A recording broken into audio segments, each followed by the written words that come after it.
నమస్తే గురుగారు. ఆయుష్మతి భవ. గురుగారు, కొంతమంది ఏం చేసినా పేదవాళ్ళగానే ఉండిపోతూ ఉంటారు.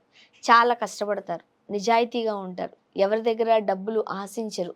వాళ్ళని చూస్తే మనకు అనిపిస్తది, అరే! ఇంత కష్టపడుతున్నాడు కదా! బట్ ఎందుకు వృద్ధిలోకి రాలేకపోతున్నాడు? బట్ అందరికీ ఉంటది. కాస్త సమాజంలో ఐశ్వర్యవంతులుగా ఉండాలి. కష్టాలన్నీ తీరిపోవాలి. ప్రశాంతంగా ఉండాలి అని. సొంత ఇల్లు కట్టుకోవాలి, సొంత ఇల్లు కట్టుకోవాలి. ఒక చిన్న కనీసం ఒక పొలం భూమున్నా కొనుక్కోవాలి. దాన్ని సాగు చేసుకుంటూ బ్రతకచ్చు కదా! స్థిరాస్తి ఏదైనా ఉంటే బావుంటుంది కదా! ఇలా రకరకాల ఆశలు అందరికీ ఉంటాయి.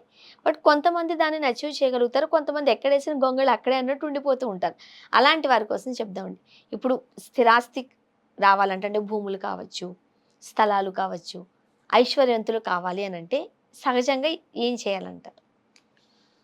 ఐశ్వర్యవంతులు అవ్వాలంటే ఐశ్వర్యాన్ని పొందే అదృష్టం జాతకంలో ఉండాలి. మనం గత జన్మలో ఏం చేశామో దాన్ని బట్టే ఈ జన్మ మనకు వస్తుంది. దాన్ని బట్టి మనకి యోగంలో ఇల్లు, పొలాలు, స్థలాలు సొంతంగా సంపాదించుకునే యోగ్యత ఉందా లేదా, ఐశ్వర్యాన్ని అనుభవించే రాత ఉందా లేదా అనేది మనం జాతకం చూపించుకోవాలి. మన పుట్టిన తేదీ, డేట్ ఆఫ్ బర్త్ కాంబినేషన్లో ఈ విషయం మనకు తెలుస్తుంది. అట్లాగే జాతకం ఒకసారి చూపించుకుంటే జాతకంలో మనకి ఎట్లా కలిసి వస్తుంది, ఏం చేస్తే కలిసి వస్తుంది, ఎట్లా చేస్తే మనం ఐశ్వర్యవంతులు అవుతాం, ఏం చేస్తే మనం ఇళ్ళు, పొలాలు, భూములు కొనగలుగుతాము, సంపదను పెంచుకోగలుగుతాము అని మనం జాతకం చూస్తే తెలుస్తుంది. ముఖ్యంగా వీటన్నిటికీ తోడు పేరు కూడా బాగుండాలి కదా. కానీ ఒకసారి జాతకం చూపించుకుంటే దానికి మనకు సంబంధించిన తెలుస్తుంది. ఏదేమైనప్పటికీ కూడా ఐశ్వర్యాన్ని పొందాలంటే ఒకవేళ సొంత ఇల్లు కట్టుకోవాలి, భూములు బాగా నిలబడాలి, భూ సంపద పెరగాలి, మా పేరు మీద ఒక గజం భూమి కూడా లేదు, కనీసం ఏదన్నా ఒక 2 ప్లాట్లు కొనుక్కోవాలి, లేదా ప్లాట్లు ఉన్న వాళ్ళు మాకేదో కనీసం ఒక ఎకరన్నా ఉంటే బాగుండు అని ఆశ ఉంటుంది. ఏదేమైనప్పటికీ ఈ స్థిరాస్తి అనేది చాలా విలువైంది. ఎందుకంటే భూమి పెరగదు, ఎప్పుడు కూడా మనుషులు పెరుగుతారు కానీ భూమి పెరగదు. భూమికి ఉన్న విలువ మీరు ఎక్కడన్నా దూరంగా వెళ్ళి తక్కువ రేట్లో ఏదన్నా వచ్చిన స్థలాన్ని కొనుక్కున్నా కూడా అది ఒకనాటికి మంచి విలువైన సంపదగా మారుతుంది. అవును. అందుకని భూ సంపదను పెంచుకోవాలంటే మనం ఎక్కువగా సుబ్రహ్మణ్యేశ్వర స్వామి ఆరాధన చేయాలి. సుబ్రహ్మణ్యేశ్వర స్వామిని పూజించడం, సుబ్రహ్మణ్య స్వామిని ఆరాధించడం, సుబ్రహ్మణ్య ఉపాసన మీకు గనక అబ్బినట్టయితే తప్పకుండా ఐశ్వర్యవంతులు అవుతారు. తప్పకుండా ఐశ్వర్యాన్ని ఆయన ఇస్తాడు.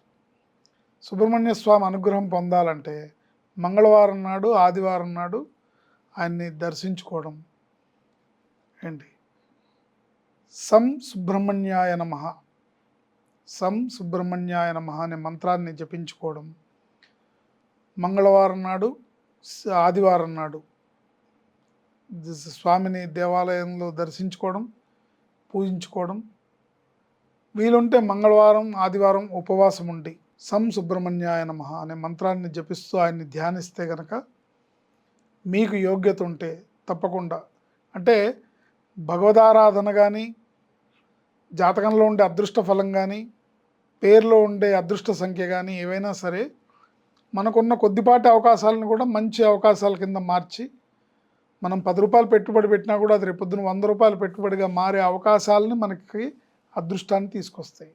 అందుకని భగవంతుని ప్రార్థిస్తే నెక్స్ట్ వీళ్ళు సంపదను సంపాదించుకోవడానికి ఏం చేయాలనేది తెలుస్తుంది. సపోజ్ నాయన నీ పేరు బాగాలేదు, పేరు కరెక్షన్ చేయించుకో, జాతకం చూపించుకో. ఒకసారి జాతకం చూపించుకోవాలి.